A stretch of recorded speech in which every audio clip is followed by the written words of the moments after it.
Hi, everyone, and welcome to episode 90 of the Purple Hyacinth podcast, Torturous Trap. And today we have Fwoot and 𝗪𝗡, and they will say hi.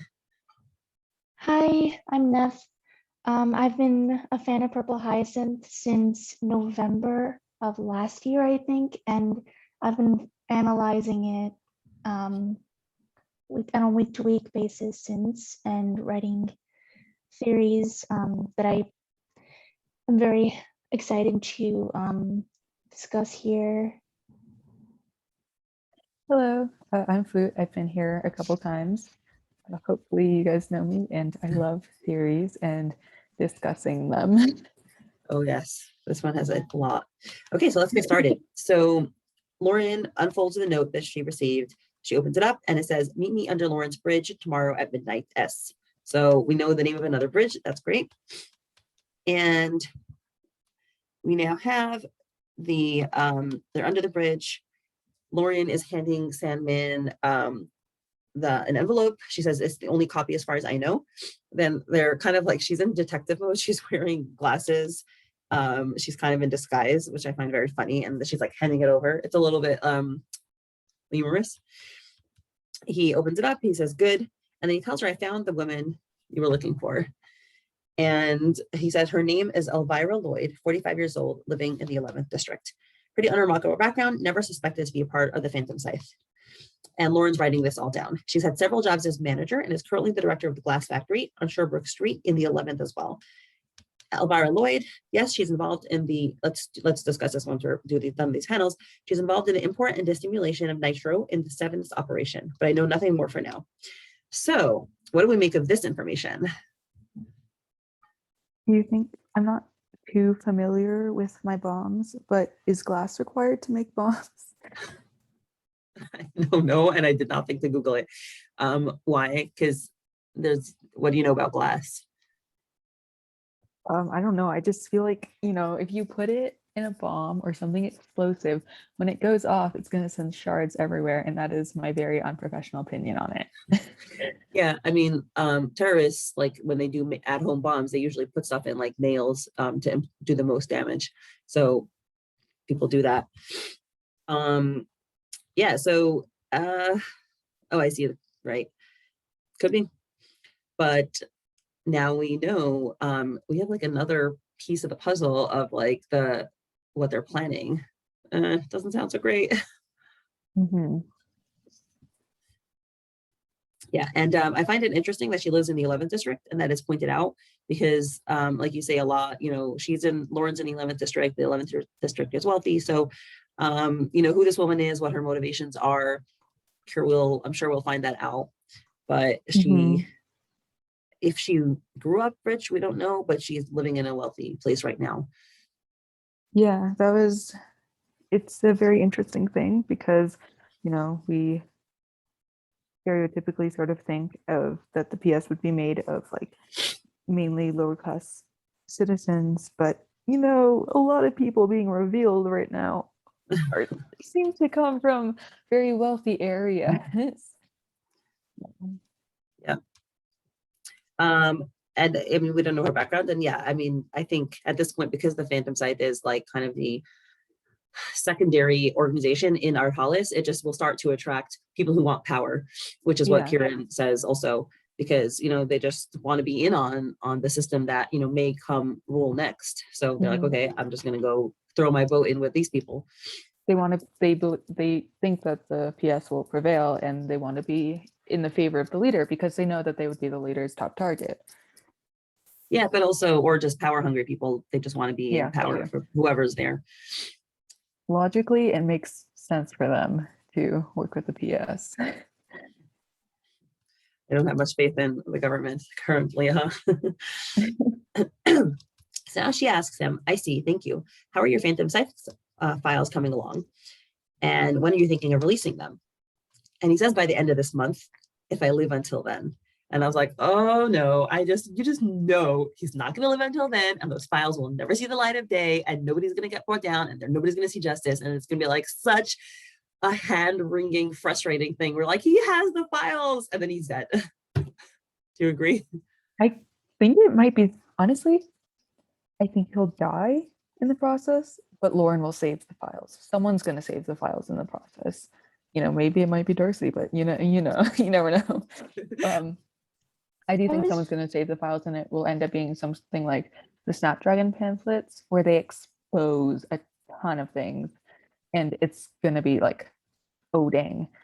And we are approaching the mid-season hiatus right now, so that might be the cliffhanger of the mid-season hiatus, is Abel dropping these files, because time has been speeding up a bit in this chapter. Like, we used to have like an average of like 8 episodes per day, but now we're going like a couple days in each chapter, so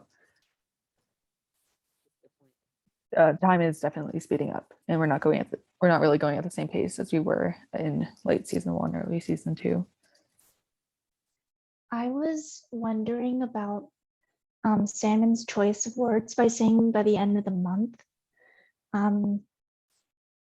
Why would he? I was wondering why he would wait that long. Why specifically by the end of the month, and why not earlier? Why not later? And especially if he thinks that he may not live until then. I just found that a little bit odd. I think he might. My thinking was that he was still compiling them. The end of the month, which was his deadline, because he's just like, there's a lot in there, so he's probably trying to sort it, get more, fill in the gaps of anything. So because he needs that much time, it does seem like there is a lot. And this is early January, if I'm correct, because this should be around January 3rd, I believe, the 2nd or 3rd, because they're right out of the New Year's party. So it's probably going to be something really big if he needs the entire month to compile it. Mm-hmm. Maybe he has a job also, like a non-Phantom Scythe job, so that he doesn't have time. I'm saying that because as a person who works, I'm like, everything has to go like, okay, around those hours. So, anywho, so I find it not surprising at all that he's so jaded and so disillusioned, and very realistic about his life. He's like, I don't know if I'll live. He's not a young person, and young people tend to be more optimistic, but he has seen the world and he knows what the Phantom Scythe is like, and he's like, I don't know if I'm gonna live. Yeah, that's some nice foreshadowing there, F. Very nice foreshadowing. In a lot of stories, especially when you think of like the hero's arc, the hero's journey, sorry, my bad, the mentor figure kind of gets killed off at one point, and Sandman has sort of been stepping up into this sort of mentor figure role. So I wouldn't be surprised if he died, because it is a bit cliche, but it is sort of what is expected in a lot of stories, because when the mentor dies, it sends the hero off on their own. And Sandman has been just such a powerhouse of information to Lauren that without him, she is severely weakened in her ability to stop the Phantom Scythe, and it is for that very reason why he has to go. Right. I mean, it wouldn't be the Purple Hyacinth story if we had information. So like, he's got to go. He can't give us any more. So I know for every new information we get, we just have more questions, which we'll talk about. So she asks him now, are you planning on outing the Purple Hyacinth too? And she pauses while she says it, and she gives him a look, and you can tell what she's thinking about. She cares about Kieran, and she's concerned about his safety. Yeah, but also I think she is concerned for her. Like, that was my first thought for him.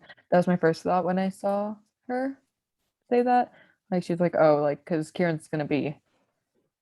he's going to jail if he's outed. But I also just realized now that her safety as well would be in danger if the Purple Hyacinth is outed, because she is technically dating him and is a suspect to be Loon. And some people think that Loon might be working, or that one person Loon might be in the PS. So it might blow their entire cover, like not just the Purple Hyacinth cover, but the Loon cover as well. And Right. says, go ahead. Sorry. Oh, Nev, are you saying something? I can't. Oh no, I agreed with you. Oh, sorry, I can't really hear you guys. I'm so sorry. Is this better? I agreed with you. I think you put it very well. I'm so sorry, my audio cut out. Anyway, so Sandman says, he says he's not planning on outing him, not for now. He's a precious help to our common goal. And I just wanted to point out, like, the artwork throughout this whole time. First of all, his expression is very, very jaded. Like his wrinkles, bags under his eyes. I mean, he looks like he's been through a lot, and he's smoking at the same time, which is, first of all, a sign that he doesn't care about his health so much or his life. Also, it's showing that he maybe needs something to relax him because he's lives under such stress. And also it's a sign of like casualness, where he's just able to casually talk about these big things, but still be so relaxed because he's so jaded and he's just so, he's done. Like, and we'll learn more about why he has that feeling as well. Yeah. Well, he's not for now, at least. A bit scary because he might actually end up, you know, exposing Kieran in the future, but just not yet. And that would be enough for Lauren to turn on him. So I do think that Sandman is gonna have a fallout with Lauren somehow. Either he reveals Kieran or he dies. And we have something at the end which also is like tying into this, or potentially. So he says he's a precious help to our common goal. And then she says, what made you choose this goal exactly? What changed? And it's interesting that he knows that the Purple Hyacinth is working against the leader. You know, he saw him working together with Lauren, but I don't know if Lauren didn't like tell him what they're doing. So he's pretty smart. He figured out somehow, whether through just observation or through other means, that Kieran is working against the leader. Well, what do you think of that? He knows that they're 𝗏, right? I believe so. He knows that they're 𝗏, and it's been all over the papers that 𝗏 has been turning in Phantom Scythe people left, right, and center. So I guess it wasn't too hard to connect the dots that 𝗏 was working against the Phantom Scythe, especially since 𝗏 was working with the police to give the police information. And he's also, just going back to the line, he's a precious help to our common goal. It kind of shows how Lauren and Sandman both view Kieran right now. He's more of an asset, a tool of sorts to help both of them further their own goals. And that is basically what these three characters are doing, Kieran, Lauren, and Sandman. If we boiled it down to like really basic, like take out any feelings, take out any friendships that are growing, just burn it down to its pure motivations, these three characters are all competing, and they're trying to use the other to complete their motivation and to complete their goal. So I don't have such a pessimistic view of them. You know, I think that, well, obviously, like, you know, in terms of all human interactions, there is some selfishness, I guess, or utilitarianism. But I do think they, especially Lauren and Kieran, care about each other. Sandman, you know, she just got to know, basically.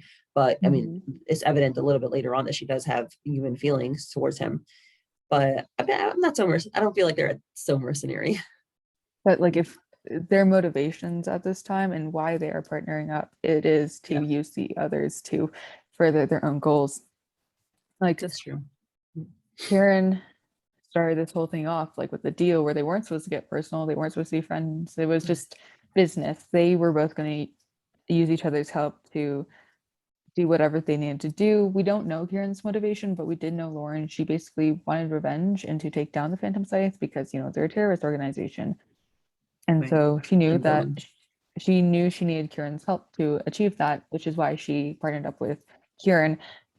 She didn't value Kieran as a person. She valued what Kieran could do for her. And it was basically the same, vice versa. But now, of course, they have a growing friendship. They care about each other. It's obviously not the same where they left off, but I'd say at this point, they are still using each other to further their needs. Like Lauren in the main arc, she realized that they couldn't complete they couldn't do what they needed to do without the other's help, and working solo just wasn't going to work.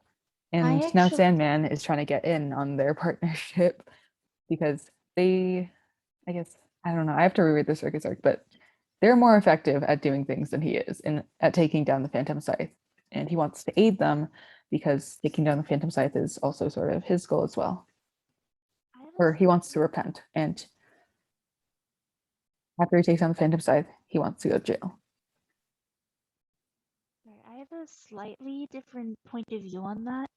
I think an underlying theme that we keep seeing is that on the surface level, even slightly deeper, it's the characters have these goals that they're dead set on getting towards, and but underneath it, what really triumphs is that they are human underneath it, and connections are vital to the story, to their development hinges on how they interact with each other, and the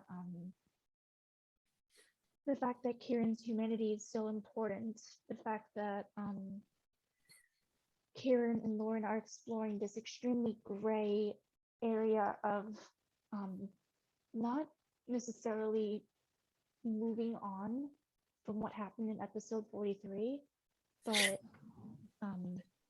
exploring the area where they can come to an understanding with each other and somehow become comfortable without negating the effects of what happened. So even though that they have to, for their own safety and in order to accomplish on the very short timeline they have their goals, they still have to, at the core of it, work together and form a relationship despite everything around them. I agree Yeah. that. Oh, sorry, Mindy, you go. That's fine, you go. Oh, okay, thank you. I definitely agree that they do need some sort of relationship to make this work, but I do think that if it came down to it at this point, I think that if they thought it was for the greater good, or they thought that their goal was finally in reach, I don't think it's completely out of the park that one of them would abandon the other to complete said goal. Like Kieran especially, I think he would, I said this before, but on the Discord, I think, but I said that Kieran would do the calculations in his head. He would think, if it came down to it, like he could save Lauren's life or he could save the lives of 100 people. If he thought that by saving the lives of 100 people, less people would die, he would probably abandon Lauren. However, if he thought that by saving Lauren, he could save the lives of, like, I don't know, 10,000 people, he would, and leave the other 10 to die, I think he would probably pick Lauren, because in the end, Kieran's trying to just, yeah, their sacrifices have to be made, but in the end, how many people will be saved by his actions? And I think he values that more than his own personal interest. On the flip side, I see it more as less of a personal interest thing, but more as what he did to Lauren that sticks. I feel like we're more likely to make decisions based off of what we feel we owe to people instead of the grand scale. While I see your point there, Kieran is definitely very calculating. To a degree, yeah, I mean, not even to a degree, I completely agree with you. He will, I mean, right now he's killing hundreds of people to achieve his goals of finally reaching a leader, but when it comes to Lauren, I'm not 100% sure he would follow that path still. Not to the T. I'm a hopeless romantic. I think they both like each other and have personal stuff, but I guess either we'll see or we won't see, or we'll just continue to speculate. So is it all right if I respond to that? good. So yeah, Nev, I do agree with you that with a lot of what you said, but I think Kieran is just so distant from Lauren, and he is, like, we look at episode 84 and he barely tells her anything. Like, he just dips from that conversation. And while Lauren has been really open with him, Kieran hasn't really been the same with like what he's doing behind the scenes. And we see the story from Lauren's perspective, and although it doesn't really seem like it, I would seriously argue that we still don't know really anything about Kieran and what he's doing. Yeah, we see some of his personality, we see the mask that he puts on, and we get an idea of his morals, but he is, I'd say, a very ambiguous wild card. Yeah, I agree on that. And I think he does value the lives of others more than he does his own life or his own personal interests. And we see that with the whole, assassin thing, where he is willing to do these terrible things at the cost of his own sort of, humanity. He's willing to do this and to hurt these people himself because he knows that in the end, or he at least believes, he believes that in the end, he will be able to do more good than he did harm, and he will be able to save more lives by taking down the Phantom Scythe. But to take down the Phantom Scythe, he has to make these sacrifices. And speaking of all of that and understanding how the Phantom Scythe operates, that's what Sandman is about to discuss. Yeah. And so perfect lead in. He steps on his cigar and turning away from her. This is something that, again, he's putting himself away. He says, in the Phantom Scythe, the apostle's specialty is to find any of your weaknesses and use them against you. Zeke needed me to steal money, and when he dragged me into his shady business, he didn't forget I had a daughter he didn't forget to mention that I had a daughter to his apostle, Clara. You've seen her only once or twice, you probably can't remember. So, we just discovered something. They were blackmailing him using his daughter. That's a big deal. And now we can have a lot more sympathy for him. Unfortunately. I know you said you hated Sandman before, so I imagine your feelings changed a little bit. Yeah, so with an F, you are evil geniuses for pulling this card on me. You've made Sandman very sympathetic in my eyes now, and that is unforgivable. I really like characters like Sandman for that reason. This story is all about subverting our expectations, and things are not what they seem. So yeah, kudos to them. And so Lauren says this. She says, oh, so they use her to blackmail you into doing their dirty work. Now, Sandman takes something out of his pocket. It's a dark blue. Well, we'll see what it is. I wasn't sure what it was first. I was like, is he proposing? Is it a ring box? But okay. Oh no. Oh no. Oh no. Please no.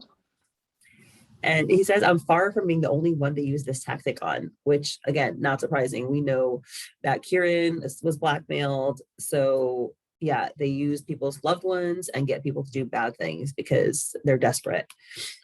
Even before I knew what the Phantom Scythe was, they already knew everything on me, which isn't, they wanted him for a specific reason, and they did their research and they targeted him.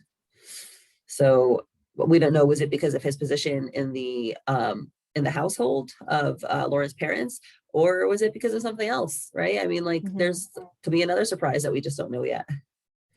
Yeah, I mean, I guess going all this way just to kill two people, I feel like there's something else going on, because an assassination, it's a very elaborate plan what the Phantom Scythe did with Abel Sandman, if it was just to kill the two Sinclairs. And I guess they're apostles, but it just feels a little extra in my eyes. I feel like there could have been easier ways. So I do think that there is an ulterior motive behind Sandman. Okay. Cool. You want to take over? I think it's your turn now for the summary. Oh, sure. Okay. So Lauren says, and you've worked all these years for the Phantom Scythe because of that. Does she know you are alive? And Sandman said no. It was better if she believed I was dead like everyone else. And I won't lie, that part makes me want to cry, because it's been 10 years and his daughter lived with the idea that her father was dead for 10 years when he was alive all this time, and she died thinking he was also dead.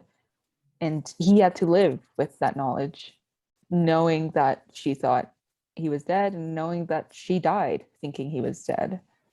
And that is just incredibly tragic. It is, and it's also telling that he felt it was better that she think he was dead than to know that he was alive and working with the Phantom Scythe. He was probably so ashamed of what he was doing that he said, I don't want my daughter to think of me that way. I'd rather her think I'm a good person and innocent and dead than a bad person doing all these bad things. It makes me wonder though. Oh, sorry, Neff. There's a strong parallel with Kieran there, because we saw in a previous episode there was a panel where his shadow was missing from the water, and there was a lot of speculation on it, and essentially they're no longer people and they don't necessarily have shadow. I feel like that's symbolic of them no longer being human per se. They're tools, they're killers for the side. Yeah, there was a lot of debate around that missing shadow, but I think what people were mainly saying around the end was that Kieran had just left, because at that point he was walking away, and I guess, you know, the passage of time sort of was shown in that, like, of him turning around. It's not entirely clear, but that also might have been the case that Kieran just walked away. It's kind of funny though, like we debated it so much and we discussed it so much, and then it was just, and then if the actual thing was just, oh, he walked away, that would have been hilarious. I don't think so, because it's one panel. It's a very long panel. So, but the fact that it's one panel, to me, should, you know, it should be there. But anyway, doesn't matter. I don't know. I find it weird because usually when we see Kieran as when he's in his monster phase, or like when he views himself as a monster, we get a reflection from it. Like in episode 45 and then episode 81, we see that reflection, and I don't know. I just think it's odd that if this was the case, then a reflection wasn't included there.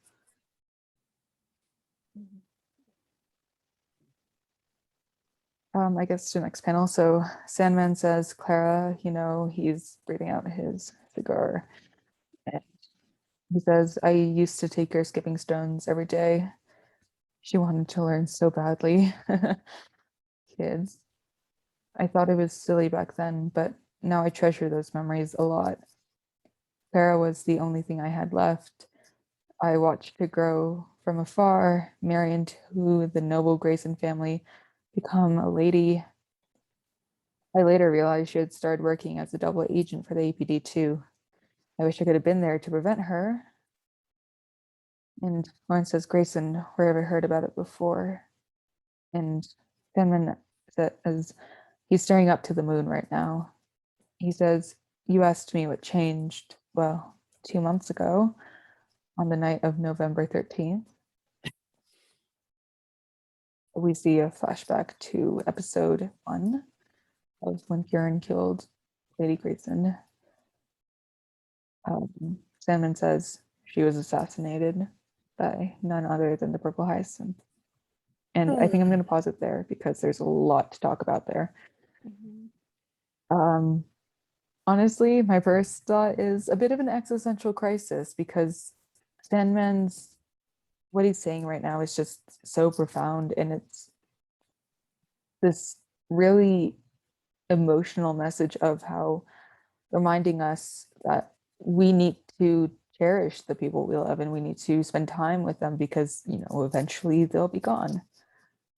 On that note, I was wondering, I find it so coincidental that she was a double agent, because her father works for the Phantom Scythe, so maybe she knew that. Maybe she had the idea that that was the situation and she was looking for him.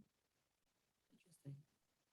I was thinking, if anything, you know, she was a good person, right? She wanted to do her part to try to take down the Phantom Scythe, and that maybe she got that, like, those good morals from her dad, which would make him, you know, even more proud of her. Yeah,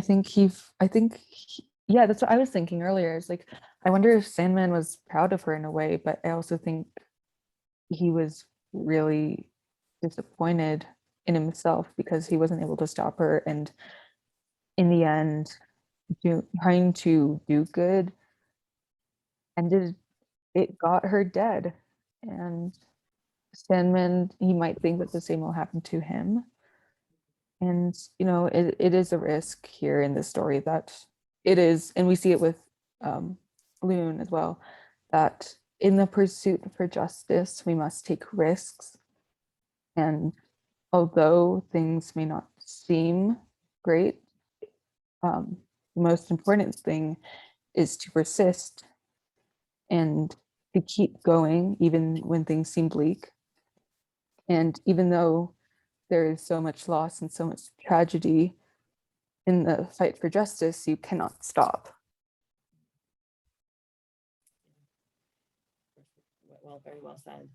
And you know what's also like makes besides for his words being sad, the imagery is also so melancholic, because he skips the stones across the river as he's telling the story, and then he says, first it goes in the river, and when he gets to the part where he says she was assassinated, the stone settles to the bottom of the river, like it's gone, it's dead, it's drowned.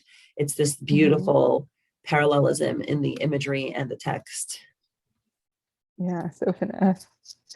They come from my heart every single time. It's so humanizing, I'd say, for this, because, and that's what PH does amazingly. They humanize the characters that we are supposed to hate. Like, Kieran just drawing is enough to humanize us. Bella stuttering is enough to humanize her for us. And Sandman liking to skip stones with his now deceased daughter is really humanizing, and it shows us still that even people we don't like are still people, and they have their own lives, they have their own things that they're going through. And I can't believe I'm saying this, but Sandman might be one of my new favorite characters, and I'm utterly disappointed in myself.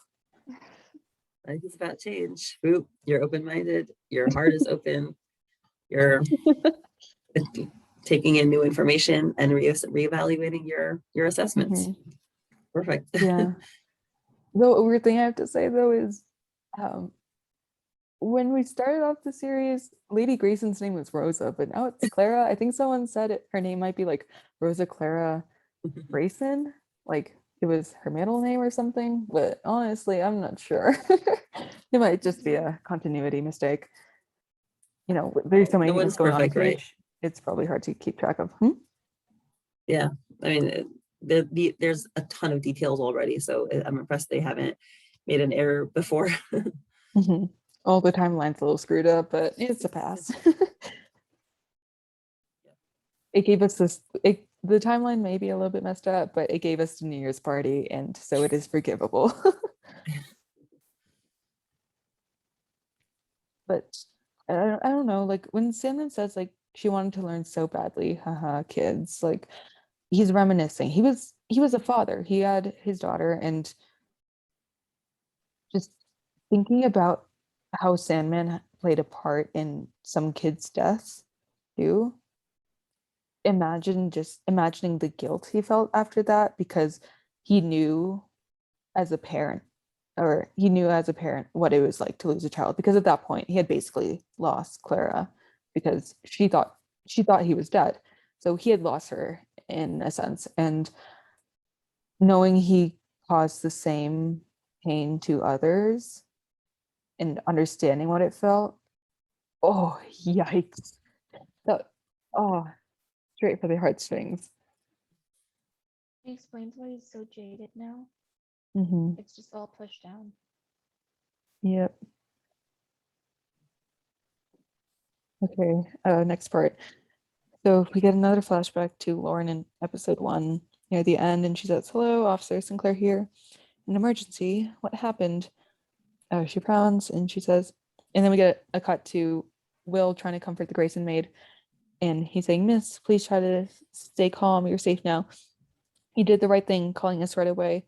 Can you tell us what happened? Where is Mrs. Grayson?" And then we get the maid's narration again from episode 2.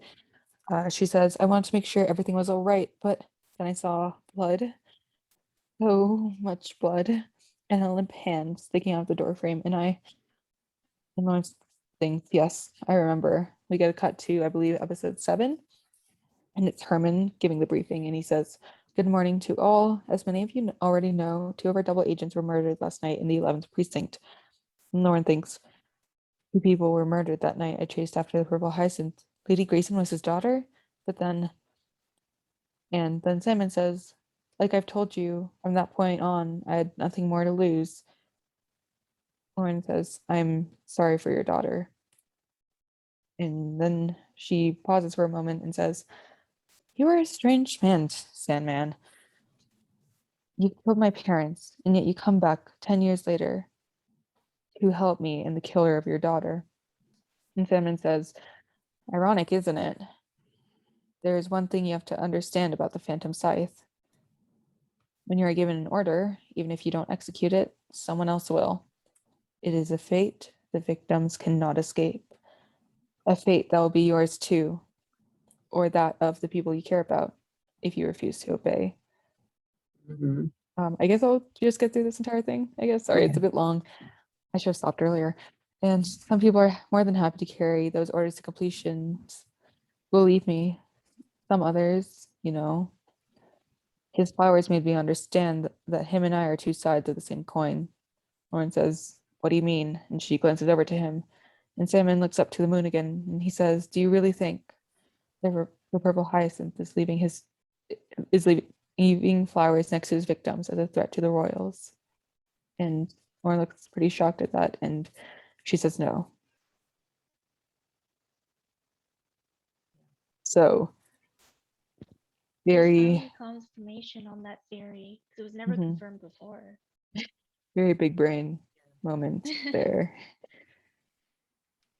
I can't believe it took us 90 episodes to get confirmation. 90. Yeah, what made me happy to realize that, to have Lauren answer no to that, that it, way back in like also episode 6, 7, she says to Kieran, she says to the precinct, she's like, "What if it's an apology?" And they're like, no, whatever soul he had is like wiped away. So she thought of that back then, and I'm happy that by now she has enough faith in Kieran and sees enough of him as a person to realize, to think, no, I don't think it's a threat, and to realize it's an apology. And Sandman is just confirming it, but she already was kind of feeling that before. Mhm. I think it's also a consequence of how she's been developing.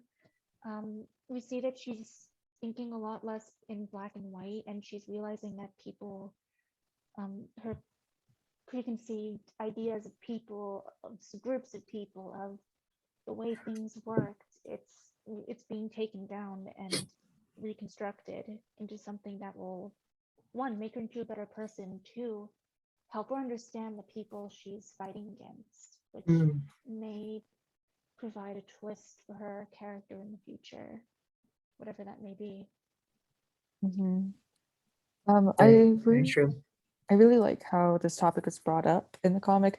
I mean, it is something that the people in fan theories on the PH Discords have been talking about for ages, like literally ages, and it feels so good to see it in comics. Yeah. But it is just so, it's such a tragic thing. And as we were saying earlier, Kieran is making the sacrifice because he knows that the people will die anyways. So it isn't really worth it for him to just sacrifice his own life in the process, because what he is trying to do is to prevent as many deaths as possible. And that means not adding his own to the mix, because even if he adds his own, like at this point, the people he would have assassinated are still gonna end up assassinated. So, adding one person isn't ideal. And he knows that there are ways for him to take down the Phantom Scythe, and he's getting kind of close to it. He has Lauren now, and although their relationship is kind of rocky, they have made significant progress. And so Kieran is such a valued chess piece at this point that, it's just strategy for him to not die, because, in the end, he will save more lives. Yeah, it's funny. I talk about webtoons with my husband a lot, and I simp over Kieran and Tora from the other one, and Tora's in the mafia and has done bad stuff, and Kieran's an assassin and has done bad stuff, and he's always joking with me, and he's like, how could you like them? They're terrible people. And I'm like, but you have to understand. And like, I, could tell him all this, and he's like, doesn't matter, he'll just joke because it's fun for him. But yeah, this chapter does a lot to help us sympathize even more with Kieran, with Abel, and just how they're pushed against the wall. It's sorry, go ahead. Sorry. It's the fate the victims cannot escape. Although it is obviously referring to the assassinated victims, I do think it could be also referring to like Sandman and Kieran, because they are also victims of this. They're forced to do these terrible things because if not, people they care about will get hurt, or they themselves will get hurt, or just for the greater good they have to do terrible things. And it just it also begs the question, where are you guys' stance on like if the means justify the end? Like, I don't know where you guys stand on that, but it is a very important sort of philosophy, I guess, word. Is that the right word? It's a very important mindset for this comic. It is, do the means justify the ends? Well, both my husband and I say, like, we would, in terms of ourselves, like, we would rather get killed than kill other people. We would just die. But it's not the same thing when you have it, like, would we sacrifice our children, for example? I mean, we have 2 kids, like, it's not the same thing. So yeah, it's tough. So you want to continue now from here? I think it's around 25.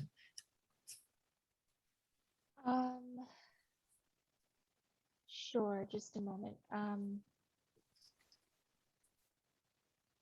I actually lost my place here. Can you remind me which Yeah. speech box were we at? Sorry, we ended on with Lauren saying no after Sandman asked her like if she thought that the flowers were a threat to the royals. Yeah, she's about to ask him a question. Okay. So at this point, Abel says, well then, and he throws his cigar down. Lauren says, wait, I'm not done yet. There's something else I've meant to ask you. Abel's face there, I'm not sure if it's a neutral face, but I don't know if he wants to get out of there as soon as possible. What was Robin Delaney doing in the car with you? That day, Delaney's role was to retrieve someone for the apostle, Abel said. And that is really good information there. He said, I never knew why.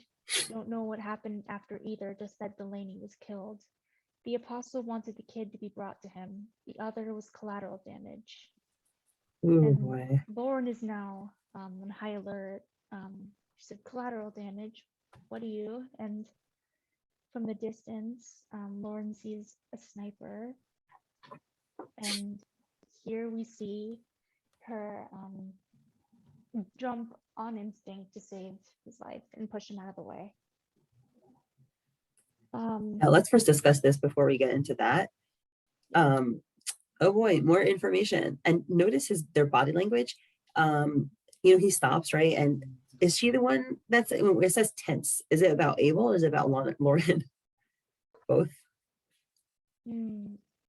But because he inhales afterwards, he's like, it seems like he knows this is loaded information, and that especially for Lauren. And I feel like he's for sure hiding things. And yeah, I feel like he knows this is a big deal. Yeah, he also is choosing his words very carefully, that like he's hesitating. Like that day, Delaney's role was to ... retrieve someone for the apostle. That moment, retrieve someone for the apostle, is very built up to, and it's a slow moment up to that. So I definitely agree with you. It's very loaded for Lauren, and it does make me think, what if it was a kid that Sandman knew in the car, and there are theories that Rosenthal is an apostle or is the leader. Is it Dylan, and is the apostle Rosenthal? Yeah, and he doesn't say which apostle, he just says the apostle wanted the kid to be brought to him.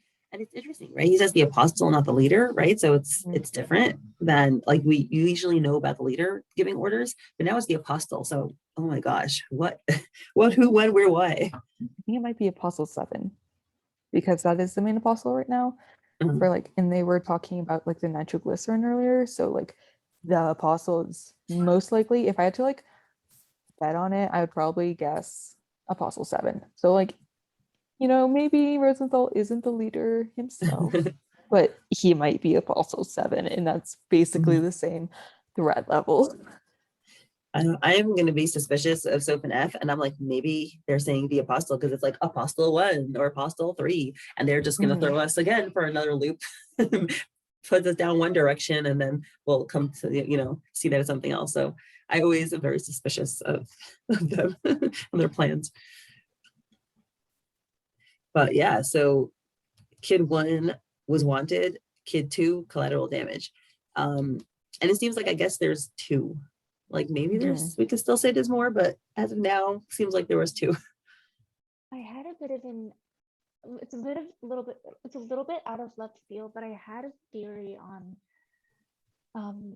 the Sinclair's deaths and the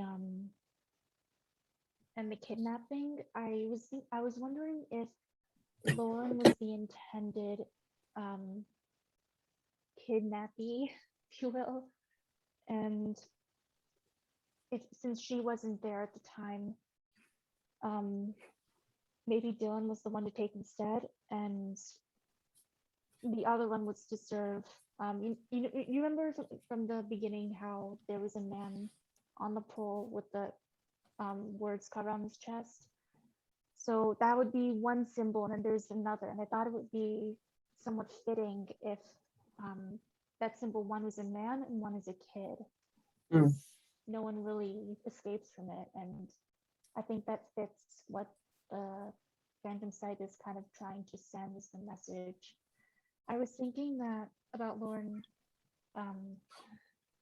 We knew that there was some sort of disagreement between the Sinclairs, who are apostles, and we also don't know if they acted as one apostle or 2. I wonder if they acted as 2, or if others also are married couples who acted as 2, or as one entity. And I was thinking that maybe, as a tactic to get the Sinclairs to cooperate completely with the leader, they would take Lauren, and that would ensure cooperation. But since that didn't happen, the only alternative was to eliminate them entirely. I think I would looked at the way he phrased his words. Honestly, like, it's so ambiguous that theory could still hold true, because he could be saying, he said that day Delena's role was to retrieve someone for the apostle. I don't know why. And then he wanted the kid. He could be saying that, and like, yeah, the someone who we wanted to retrieve maybe wasn't even retrieved. Yeah, his words are ambiguous enough to support that. Wait, okay, sorry. I just got like a kind of, it's a medium theory, but Sandman hesitates again when he says the other was collateral damage. So I'm like, we could go back. Kieran doesn't know Sandman, right? What? I don't think. Yeah, sorry, Kieran doesn't know 𝗙𝗵𝗃. So I'm thinking Kieran probably wasn't in the car at that point, so he probably wasn't the one the apostle wanted, but it is likely maybe he just never saw 𝗙𝗃. And Dylan was collateral damage, but I'm willing to bet that Dylan might have been collateral damage, and that the apostle that the kid that the apostle wanted was actually Bella or Kieran, one of the two, who were like escaping, and then the apostle would have been 𝗏𝗏𝗃. And so Bella had sort of escaped or something, and then she was brought back by them. And Dylan, being Dylan, probably noticed that she was injured, maybe burned, like she had some burn marks because, Hestia is fire and stuff. So Dylan noticed that she had, burn marks and injuries, and he was like, "Hey, let me help you." And then Bella got, kidnapped again because she had like been trying to run away, and then Dylan got kidnapped as well because he wouldn't like let go. So they're just like, you know what, let's take him, and then we, get rid of him later. And so, yeah, Dylan was collateral damage. That was just a small theory I had right then. Just Definitely took sorry, a that long was time. I just rambled through that. I'm so sorry. Well, I mean, we could say maybe it was Darcy who was kidnapped, right? She wanted to escape just like last time, so maybe Yeah, this. I was thinking, I was like, I actually hmm. made a connection. I'm not 100% sure about this, about 𝗻𝗍𝗻 and Kieran, if he was the kidnapped kid. It would be where 𝗻𝗍𝗻 might have regretted kidnapping Kieran. And you remember the torture scenes where I'm pretty sure I kind of took from that it was kind of a brainwashing method where Mm. you're broken down, then you're built back up into what the Phantom Scythe wants you to be. And maybe 𝗻𝗍𝗻, who was the reason he was exposed to that to begin with, maybe took pity on him and kind of interfered with that process, where on the other hand you see Bella, who is seemingly a lot more comfortable with killing and doing the Phantom Scythe's dirty work. And maybe that is why 𝗻𝗍𝗻 had to die. Maybe that's why Kieran killed him, and why Kieran also values humanity so much, because it really is what saved him. Mhm. So I love how like we could come up with so many different theories and they could all be correct. Like the more answers we get, the more questions we get. And this is just, the mystery just gets deeper and deeper and deeper. Probably though, I will say, I'm so sorry about this, Neff, but one of my biggest questions when it comes to the Kieran killed 𝗻𝗻𝗻 theory is that I don't think Kieran would have been old enough at the time, because it is heavily implied that 𝗻𝗻𝗻 was killed between the time of the Allendale train station tragedy and the Sinclair's death. So like somewhere in those like about 2 weeks, he was yeeted. And Kieran would have been 14 at the time, and we know that he was only the Purple Hyacinth starting at age 17, so there would have been like 3 years difference. So I don't know, the timeline doesn't really make sense for me. I am so sorry. I have to do something just for 1 second. I'm going to mute myself just for 1 second. So sorry. Okay. Okay, so I guess I'll continue for now, Okay. unless you have more theories. Where were we? I'm not sure, but I'm pretty sure Dylan was one of those kids. I'd give it like a 60-40 thing over like which one he was here, because like, Rosenthal would be such a great reveal for an apostle. So I'd love it if it was Rosenthal who's the apostle. And he was trying to get Dylan safe, because like he also sent Lauren and Dylan out right before the explosion, which is very sus of him. Like maybe he was trying to protect them.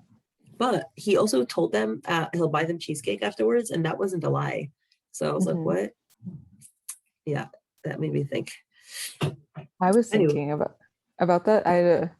Yeah, that's such a good point. I was thinking that like maybe in the far, far future, when Rosenthal is like, on top of the world, he'll invite Lauren for cheesecake and they'll discuss stuff, and she'll be like, "Why did you do it?" And he'll be like, "The world is a better place now." And she's like, "Why did you do it?" She's like, "You For killed your cheesecake son." appearing. Yeah, and he's like, "I did it for the greater good," and she just throws his cheesecake at his face. Yeah. Well, I guess let's look out for cheesecake and then look for Mr. Rosenthal around. Yeah, I guess it seems like cheesecake is a very big thing in 𝗏𝗏𝗏, since Kieran also likes it a lot. You mentioned it? Really? I don't remember that. Where did you I mention think it? so. I think Oh God, I'm not sure, but I think he might have been eating cheesecake at the cafe in like episode Okay. 1. I'll go look it was, up. it was somewhere. I know it was somewhere because like we had a cheesecake emote on the old PH server, Okay. and it was specifically because of Kieran. Okay. I'll look it up. Well, that might be a connection. Anywho, I want to try to finish this in the next few minutes. So we see a car coming around the bend, and Lauren yells, "Watch out, there's a bang." She rushes towards Sandman, another bang. Her hat is punched through by a bullet, and it kind of looks like a supersonic gun, but whatever. She throws herself on Sandman. They land on the floor. Sandman has pretty good reflexes. He takes out his gun immediately and just deadpan expression, no emotion, shoots at the assassin who was sent ostensibly to kill him, gets him in the head. Boom, he's down. Wow. Good action. A very clean shot. Uh-huh. It's really He's brutal the skilled. way it was done. Oh, hi. Oh, Hi. welcome back. Thank you. It does sort of remind me, honestly, this moment, it reminds me of when 𝗙𝗵𝗍 died, Mm.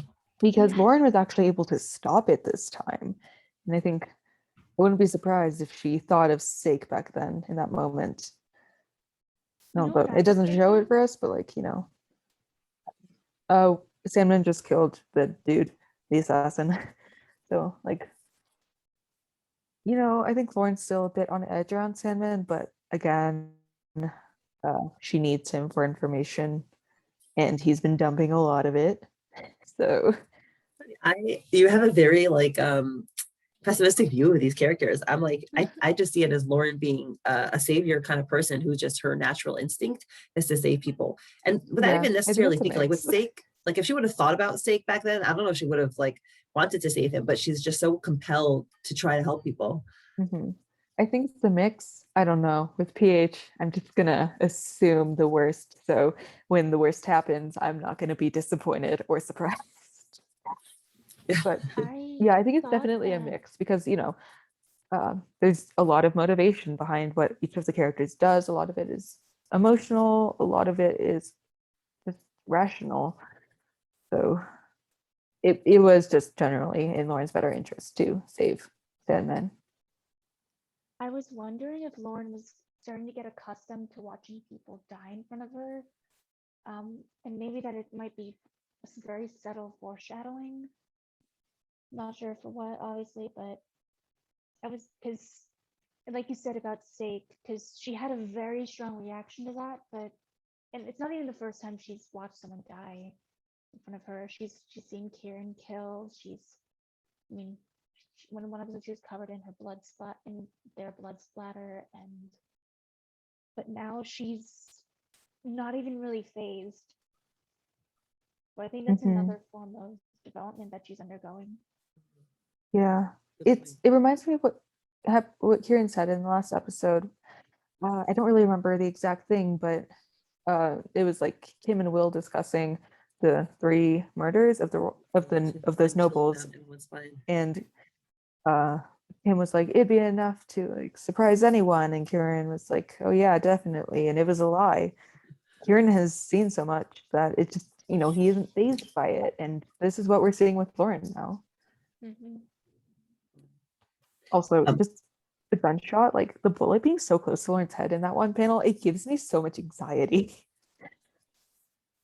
Yeah, she is Yeah. willing to risk herself to try to help others. Yeah, to help the guy who killed her parents, right? I mean, she's also so instinctively helpful and also has come to understand Sandman just in this short time to feel differently about him.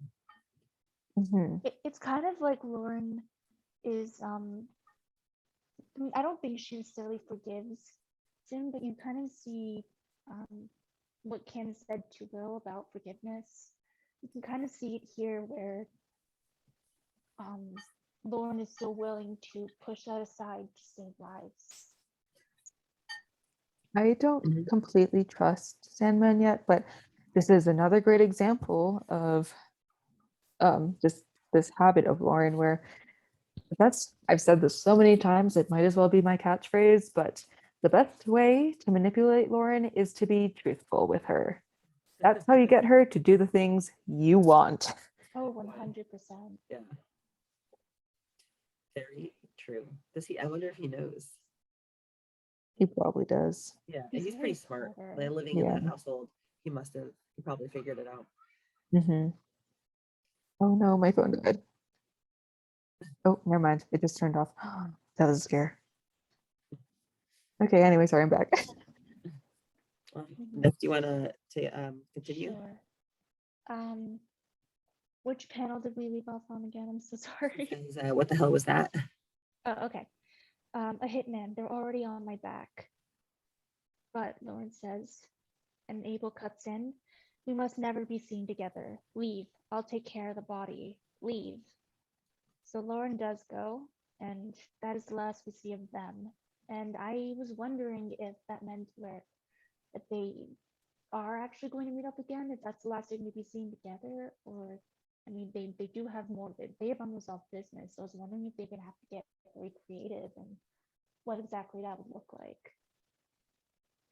But after this, we go to Kieran's place and we see files on the table. And just before we do that for a second, did you guys think like when I saw this? First of all, it reminded me of when Kieran yelled at her to leave at the circus after someone had just been killed.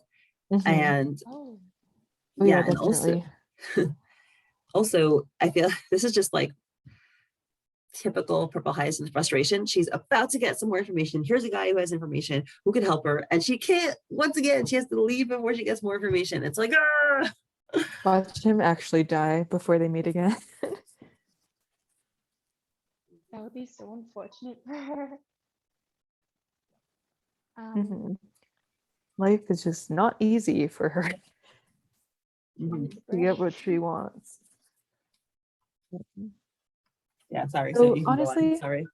I won't lie. I do hope we get a scene where Lauren actually saves herself, because we've had Kieran save her a bajillion times, and now we have Abel saving her. Yeah, she did save Abel, but now he's telling her to leave, and it's basically on parallel to the time that Kieran saved her at the circus after Stella sliced fake. So I do hope that, you know, third time's a charm. Next time someone gets brutally murdered, Lauren isn't the one leaving. Maybe I would somebody love is to about see to that. also get brutally murdered.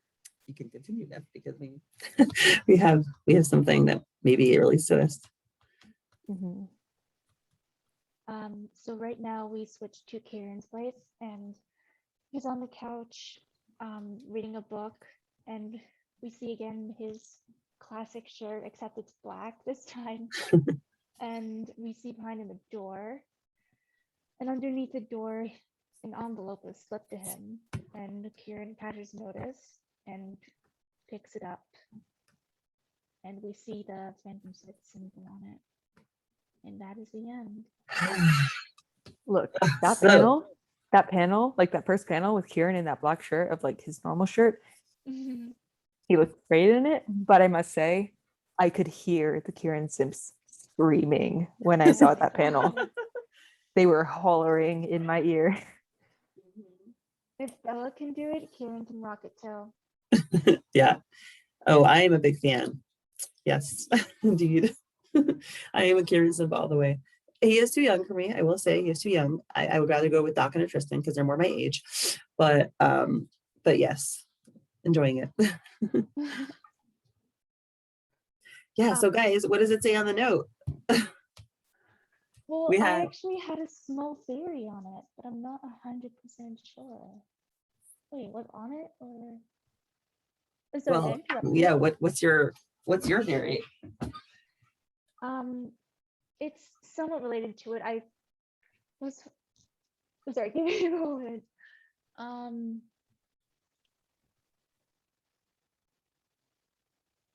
Okay, so it's less about the note itself, though I could have sworn I did write down a note about it because I did have some thoughts on it.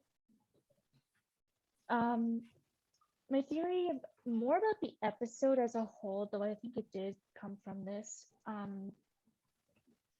So basically the Phantom Scythe knows where Kieran lives, and even though it's stated that he's never brought anyone home except Lauren. And I feel like this is a direct threat since Kieran's mission was to eliminate Loon as soon as possible, but he hasn't done that yet. And my immediate thought is, how long is soon, considering he's deep undercover in enemy territory? Like, you really can't get more into enemy territory than that. So I was wondering if he's expected to fake his death, and if so, if there's a chance that someone might recognize him within the city if he doesn't leave. So I think this because of 𝗙𝗵𝗃, where less than 24 hours after he came back, Lauren recognized him and, well, caught him. So is he expected to fake his death or not? And I think he might, because of the overseas contact we keep hearing about, the nitroglycerin suppliers. I don't remember which episode it is, but we see a lie where Kieran says he hasn't been overseas before. So that means the opposite, that he has been overseas. No, he said he was overseas. That wasn't a lie. I think the overseas contact was supposed to be 𝗙𝗵𝗃. Wait, no, but wait, what? It was 𝗙𝗃, I think. Yeah, it was confirmed in the farming episodes or something. Yes. Or I think it was I think it was maybe confirmed in the recap. Sometime around that, and sometime between episode 40 and episode 60, it was said that 𝗙𝗃 was the overseas contact. Well, no, it's not just him, because there's nitroglycerin shipments still coming from there. And I'm wondering why, politically speaking, why a foreign nation would, or some foreign entity would assist a domestic terrorist group, because that's really what the Phantom Scythe is at this point. To probably annex 𝗪𝗪𝗏. That's my guess. You know, this is, you know, it's kind of based off like Victorian times and like PH, and you know, in our Victorian times, in our current, or in our real world, colonialism was still a thing and people were still fighting. So I can definitely see some foreign nations trying to definitely take over 𝗪𝗪𝗏, and the monarchy is so weak that I wouldn't be surprised, now that I think about it, if 𝗪𝗪𝗃 was a princess from a neighboring kingdom, and that with said kingdom now working with the Phantom Scythe, and they're all working together to take over 𝗪𝗪𝗏, and that's why Philip is a puppet leader to 𝗪𝗪𝗃. Yes, I have voiced my one and only theory pretty much is that I somehow think 𝗪𝗪𝗃 is Phantom Scythe, so I like that. That works in. That makes sense. And 𝗪𝗪𝗃's whole attitude towards the poor only fuels the Phantom Scythe, making them stronger. So now that I think about it, she's manipulative. Yeah, things are connecting, like things are being a little more connected than we thought. I gathered some more evidence about why that foreign contact, this foreign nation will be more relevant later. So basically, Raphael, this encompasses all the characters. So for Will, his brother left, Raphael left, but at this moment in time, though I think that's going to change, especially as he develops his relationship with Kim and becomes more himself. Right now, Will is too traumatized and has such a strict self-discipline that to consider even leaving for himself, because his mother is ill, but she doesn't have much longer, and he doesn't want to cause the same harm that his brother did. And 𝗫𝗏 wants to escape, but Bella, who's a Phantom Scythe member involved with the overseas contact, can also assist with that if that's the case. I mean, where else would you want to live? Yeah. Sorry, Neff, I'm confused. The overseas contact that Bella was, the overseas contact that Bella was in contact with was 𝗙𝗃. Was there another one that I missed? I mean, I don't remember the details exactly, but I'm pretty sure it's not just 𝗙𝗃, because 𝗙𝗃 is kind of like, he was there as a spokesman on the side of 𝗪𝗪𝗏, but then you have that place and they have their own side of things, and you know, they're the ones sending the shipments over. There No, has to but be on their end too. the shipments were being finalized, right? They Yeah. were already coming in. They had everything set. It was the shipments are supposed to arrive February 14th, which is why 𝗙𝗃 was killed, because he no longer had use to the operation anymore. Right, but it's still that There there's hasn't still been any other another like party involved. there that we hasn't been a haven't seen specific yet. supplier involved that's been mentioned so far. And while it is likely that there most likely is one, it does seem that the Phantom Scythe is just operating out of other countries. I also assumed that it was a black market purchase. I would that assume too. it's not a overhand purchase. I would assume it's underhand. Oh yeah, definitely. Not legal at all. So I don't think I guess I can't really see there being another overseas contact, because I'd guess that the people supplying the nitro are just more of an entity rather than one person. Yeah, that's what I was trying to. Oh, okay, sorry, it's more I of an entity, misunderstood. It's not just one person. It's like Sorry, I'm so group. sorry, I misunderstood. Oh, it's okay. So yeah, I was thinking that whatever that entity is, they might be more relevant later. I'm not 100% sold on it yet, because I mean we haven't seen any hints toward them really being a thing or being relevant. But the fact that 𝗫𝗏 wants to leave, and 𝗏𝗏, who was contact, is also associated with 𝗫𝗏, and will also, it's a lot about leaving here. And Lauren herself is in danger. Everyone on all sides has eyes on her. And Kieran too. I feel like he's going to be backed into a corner where at some point he's gonna have to pick up and go. I don't know how involved 𝗫𝗏 is in this, or how well, because like she did seem like she wanted to escape, but I'm not entirely sure if she's Phantom Scythe yet. And although it is likely, I think if she was Phantom Scythe, she probably would have had an easier time looking for 𝗏𝗏. And 𝗏𝗏's been more involved in the Apostle 7's operation in the past couple years, which is during the time frame where 𝗫𝗏 did not know where 𝗏𝗏 was or what she was doing. Yeah, so I'm not saying that 𝗫𝗏's Phantom Scythe. The fact that she knows 𝗏𝗏 and knows that she has, I suppose that, I mean, there must be a reason why she searched so hard for 𝗏𝗏. So I'm assuming it might be because she has, so that 𝗏𝗏 has associations with 𝗪𝗏𝗄's contact. Oh, but it doesn't really seem like 𝗏𝗏 wants to leave anytime soon. It's mainly 𝗪𝗏 who wants to escape. Yeah. Oh, I don't know if 𝗏𝗏 wants to leave. It seems like 𝗏𝗏's pretty content where she is. Yeah, she's making bank. Really has more goals than gathering wealth at the moment, at least. Right. Okay. So what do you think is on the note? And let's finish up with this, because it's an hour and 50 minutes. So yeah. So what do you guys think is on the note? Oh, and I just want to say also, I'm like so sad. I was sad when I saw that Phantom Scythe note go under his door, because a home is a person's sanctuary and his safe place, and he is not safe in his home. And we were wondering, like, why does he have a cave and a house? And maybe the cave is the only one that's actually hidden from the Phantom Scythe, and the place where he feels safer. I just felt so bad for him that he's not even safe in his own bed. I think probably the most popular theories about this are he's either ordered to kill Sandman or he is ordered to kill Lauren.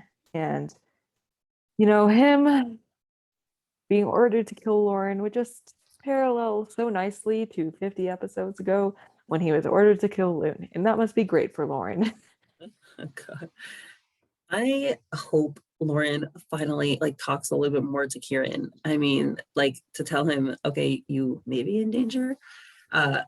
It's, somebody knows who we are. Somebody has seen us together. I mean, the Phantom Scythe is after this person. I mean, there's just so much communication that has to happen, and that's just not on both of their sides. I want Kieran to talk to Lauren. Like he's still hiding more stuff, and it does seem that Lauren's been more open with him. then Only Once. Kieran very has been with slightly, her. though. Only very Yeah. slightly. But also regarding the Kieran being ordered to kill Lauren theory, this may be also a test for Kieran, because if the Phantom Scythe knows where he lives, then, and we have that quote, the Phantom Scythe has eyes and ears everywhere, they've probably seen the 2 times that Kieran has brought Lauren to his house, or that Lauren has just been at his house. I don't know if the letter was to kill Lauren, because it would kind of go a little bit against Kieran and Bella's conversation, where it was really implied that Kieran was kind of using her for information that would kind of get also it would get in the way of his investigation with Loon, I think. This is his workplace. Also, if he does get the order to kill Lauren by herself, then his workplace will be even harder to be a spy in, I think. But with Sandman here and how he has such a limited amount of time, one hitman already failed. Calling him the best assassin, or at least one rank higher, seems to be pretty logical. Yeah, that's what I think too. And I think it wouldn't be Lauren, because Lauren seems to have been protected from someone within the Phantom Scythe until now. So I would think that it would be not Lauren. Yeah, that's true. I completely forgot about the protecting part. Yeah, it's probably Sandman. Poor Sandman. First his daughter is gone by the beach, and now it's gonna be him. Well, Oh, he seemed to live to be at a fairly crap. decent age, so he's lucky. Oh crap. Hmm? Oh no, wait, did Lauren tell Kieran about Sandman yet? Yeah, she mentioned, she didn't say that she was kidnapped. She just said that the driver was Sandman in the car, right? She was on the bridge, and his eyes widened when she said Sandman, which is why I think that Kieran may have been in the car, or knows Sandman in some capacity, because he was like this when she said it. Okay. Because I mentioned the parallels, like if the letter was for Lauren, but if the letter was for Sandman, there's also some pretty big parallels there to the 𝗪𝗀𝗡 case and what happened with that. Yeah. Oh god. Oh god. So yeah, Lauren better make it very clear that she needs Sandman right now. If not, or we might get a repeat of the infamous episode. Oh boy. Well, yeah, maybe. Can't wait for that. Yeah. Well, we'll see what happens next week. Yeah. If we get any answers, or if we have to wait for another couple of weeks. Either way, we'll be on our toes, and we'll still have questions and no answers. So, yay. Well, thank you so much for coming on and for doing this. It's been a great time as usual. It was so fun. Yeah. So many good theories. So much. Yep. Yeah. Thank you for hosting. Yeah. And I'll see y'all soon next week. We'll see. Try to get some sleep tonight, Mindy. Okay. Good night. Good night. Good night. Night.